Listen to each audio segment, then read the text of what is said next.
Le premier ministre canadien débarque en France pour une réunion visant à finaliser les garanties de sécurité qui seront mises en place après la guerre en Ukraine. Nous avons consolidé l'architecture, la planification, les moyens, les règles. Mais en marge de cette réunion, ce sont les menaces du président Trump et de son administration qui retiennent l'attention. Évidemment que le Groenland devrait faire partie des États-Unis, lance son conseiller Stephen Miller.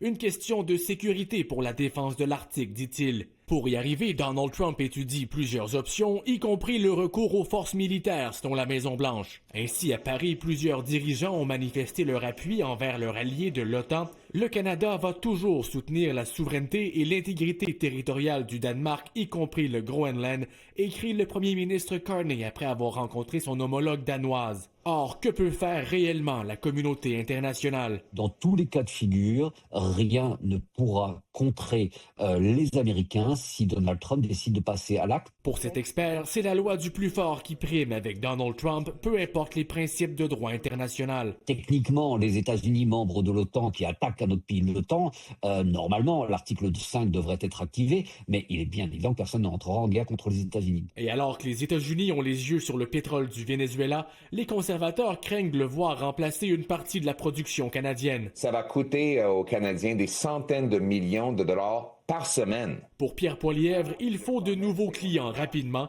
Il demande au gouvernement d'approuver un nouvel oléoduc vers la côte Pacifique dans les 60 jours après le dépôt du projet par l'Alberta. Il y a eu déjà une proposition pour une telle pipeline, d'une telle tracé que les libéraux ont tué en 2016. On peut reprendre ces plans et tout le travail fait pour accélérer ce processus ici. Si le premier ministre a tenté de se faire rassurant en disant que le pétrole canadien allait demeurer compétitif... Du côté du gouvernement fédéral et de Mark Carney aussi, on sait bien là, que la dynamique vient de changer avec cette opération-là. Mais on ne peut pas le dire aussi, je pense, trop fort publiquement non plus pour que tout le monde pèse sur le bouton de panique. Selon le protocole d'accord avec le fédéral, l'Alberta doit soumettre sa demande pour un nouvel oléoduc en juillet. Le Bureau des grands projets prévoit 2 ans pour l'évaluer. Olivier Ferron-Boissé, TVA Nouvelle, Ottawa.